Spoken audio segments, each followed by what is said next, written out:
What's the matter, George? Are the Hollywood roles getting a little hard to come by as you age and get decidedly more smug and self-congratulatory? I'm just asking. And chooses to finish this show by lecturing the audience on how journalism ought to be done. Speaking as Edward R. Murrow, he warns about the ongoing struggle for truth and integrity in the media. Truth and integrity. About the potential for the media to be manipulated and used for propaganda. Wow, if that's Clooney with makeup, imagine what he looks like without it, huh? Now remember, Clooney's the same guy who held a star-studded fundraiser for Joe weeks before he dropped out and only called for him to quit after his disastrous debate. Clooney ignored concerns over Biden's age for years, only to magically come to the conclusion that he was demented when America finally saw what Clooney had been hiding. That's the problem with Dems. They're obedient shills for awful people, then pretend otherwise once voters see that they're full of shit. But remember, we were pointing out Joe's dementia before it was cool. We knew Biden was the worst president ever, which probably means Jimmy Carter died a happy man. What happens when Hollywood's most untouchable star, a man who defines class, charisma, and moral authority, bets his entire reputation on a single political move and loses spectacularly? For decades, George Clooney has been more than an actor. He's a brand. He's the silver-haired icon sipping espresso by Lake Como, the humanitarian who speaks truth to power, and the suave gentleman who seems to float above the dirty business of Hollywood. His image was carefully crafted and seemingly bulletproof. But in the summer of 2024, Clooney stepped out of his Italian villa and into a political minefield, and in one shocking miscalculation, that perfect image began to crack. Tonight, we check in with the poor man's Greg Gutfeld, George Clooney. Remember, he wrote a scathing op-ed prior to the election calling on Joe Biden to drop out? And this week, he took to CNN, the only place he's seen less than in his own movies, to gloat. God, I hope I hope Jake Tapper doesn't plant his lips firmly on George's puckered ass. This is the same guy. He'll be giving dental hygiene advice from a yacht made of pearls. Julia Roberts, who outed herself not only as a leftist, which we knew, but as somebody who, and by the way, she's also a husband stealer. She stole the husband that she has right now in a reported affair. So, okay, maybe don't be the voice of the ad in which we talk about women betraying their husbands, because in the leftist view, marriages are not about honesty and talking about one's differences and agreeing to disagree on certain dicey issues, but they're about lying. And they believe this so strongly, you put it in an ad. And her pal, George Clooney, who did something similar for another ad, same. You got Joe Biden out. How'd it work out for you? How'd that go? Maybe you should have said something a little earlier, like when you attended that fundraiser. Clooney's downfall here wasn't... It all started on June 15th, a night shimmering with Hollywood glamour and political ambition. Clooney co-hosted a massive star-studded fundraiser for Joe Biden, raising millions and lending his A-list credibility to the campaign. On the surface, it was a classic Clooney move, using his immense influence for a cause he believed in. He was publicly tying his pristine brand to the incumbent president, a powerful statement of loyalty. But beneath the flashing cameras and celebrity smiles, a dangerous reality was being ignored. Concerns about Biden's fitness were already an open secret in political circles, yet here was Clooney, the supposed conscience of the liberal elite, putting his stamp of approval on it for the world to see. He was placing his bet, and the stakes were higher than he could have ever imagined. Expensive and completely unprepared. That fundraiser where he saw Biden almost falling off the stage, where Obama came out to grab him, was June 15th. The debate was June 27th. It wasn't until July 10th, almost a month after he attended the fundraiser with him, that George Clooney finally wrote that op-ed after it became clear that Joe Biden wasn't stepping down. He's such a liar that he just encountered him at the debate and knew what he had to do. His reaction? Oh, classic Clooney.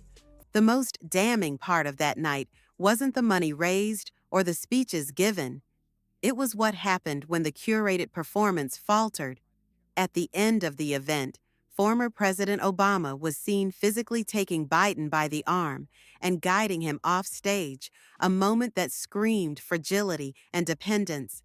And George Clooney was right there. He witnessed it up close, long before the rest of America saw Biden's disastrous debate performance. He had a front row seat to the very issues that would soon throw the Democratic Party into chaos. But he said nothing. He smiled for the photos, collected the checks, and let the world believe everything was fine. This silence would become the first crack in his armor, a moment of quiet hypocrisy that would soon come back to haunt him. You know, he's the opposite of radical. But the weird thing is, without a horse to back, do you really know what he believes in? Like, I know what he's against. He's against Trump. But in this new world of common sense, what is he aligned with? He might have way more in common with Trump than he is with the progressives. The question is, does he have the bravery to say that? I have no idea where he stands on the border, sanctuary cities, or trans extremism. How does he feel about the fires in LA? Is he happy with how it was handled by Mayor What's-Her-Face and Governor who's his name? You know. Then, on July 10th, nearly a month after he personally vouched for Biden, the ultimate reversal happened.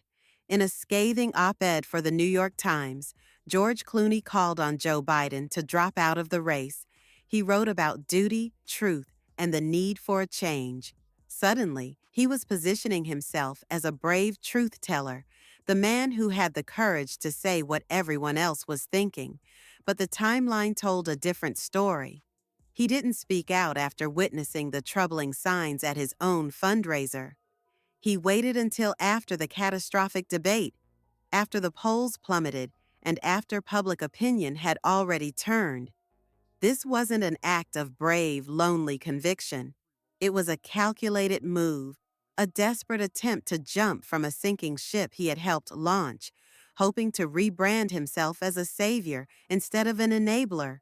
Actually pointed out that his political takes are about as deep as a kiddie pool in a drought. Here he is going on, this is to 60 last night, about, you mentioned his op-ed in the New York Times on Joe Biden and why he did it. Such a selfless, brave act, Ben. Here he was. I was raised to tell the truth. I had seen the president up close for this fundraiser, and I was surprised. And so I feel as if there was a lot of profiles in cowardice in my party through all of that. Oh, wow. And But the story was about to get even more complicated. As Clooney's op-ed sent shockwaves through the media, a far more shocking theory began to surface. Washington insiders and journalists like Tara Palmieri started reporting whispers that Clooney's brave stand wasn't his idea at all.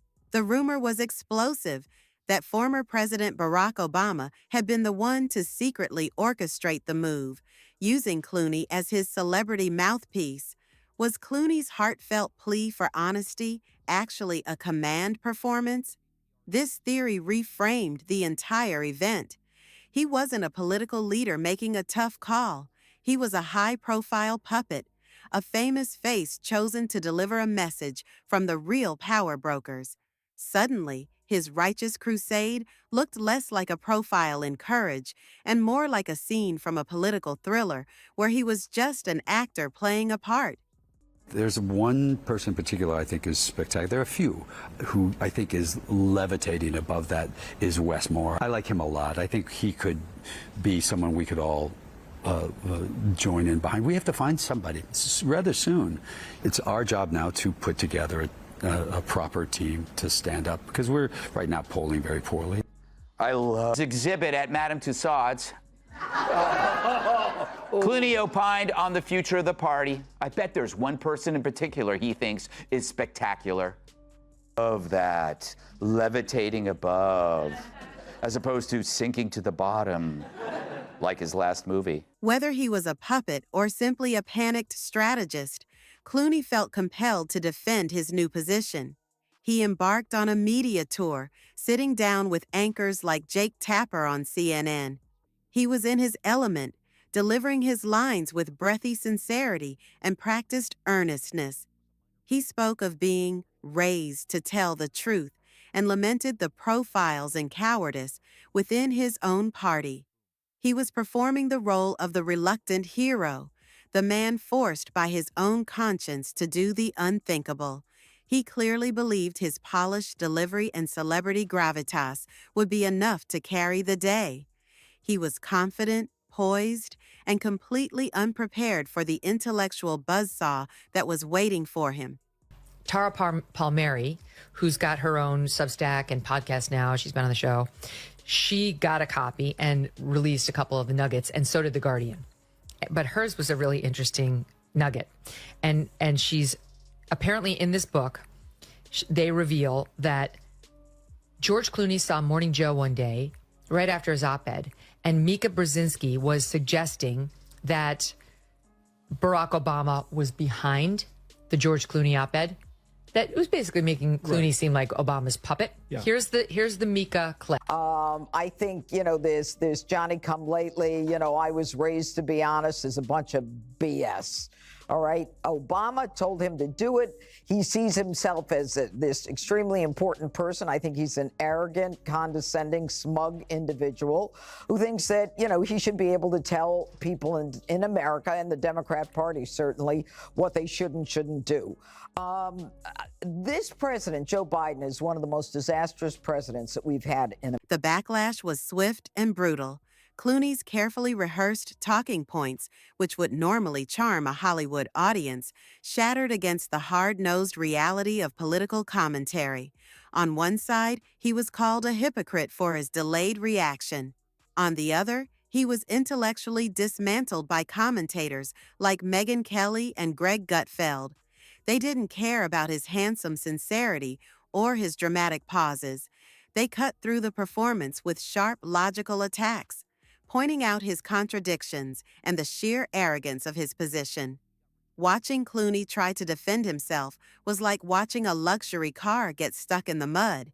His usual tools, the charming smile, the wounded expression, the air of moral superiority, were useless.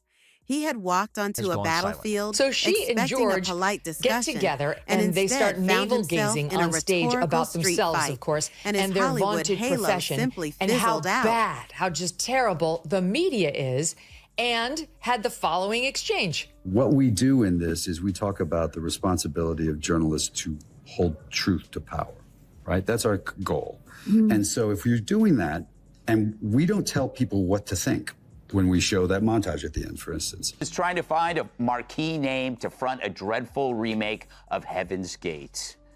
And I don't mean the movie. In the end, the man who spent a lifetime cultivating an image of effortless perfection was exposed as just another celebrity out of his depth. The entire saga revealed a man who seemed to confuse his on-screen roles with real-world wisdom. He played the part of the brave truth-teller, but the timing of his lines was off, and the audience could see he was just reading from a script someone else may have written. The public takedown wasn't just a political defeat. It was a personal humiliation that tarnished his golden brand. For decades, George Clooney was the man who could do no wrong, but he learned the hard way that in the brutal arena of politics, charisma is no substitute for credibility. The real, thought-provoking question that remains is whether the world will ever see him the same way again. Has the curtain been pulled back for good, revealing that the Emperor of Hollywood, for all his glamour, may not have been wearing any clothes after all?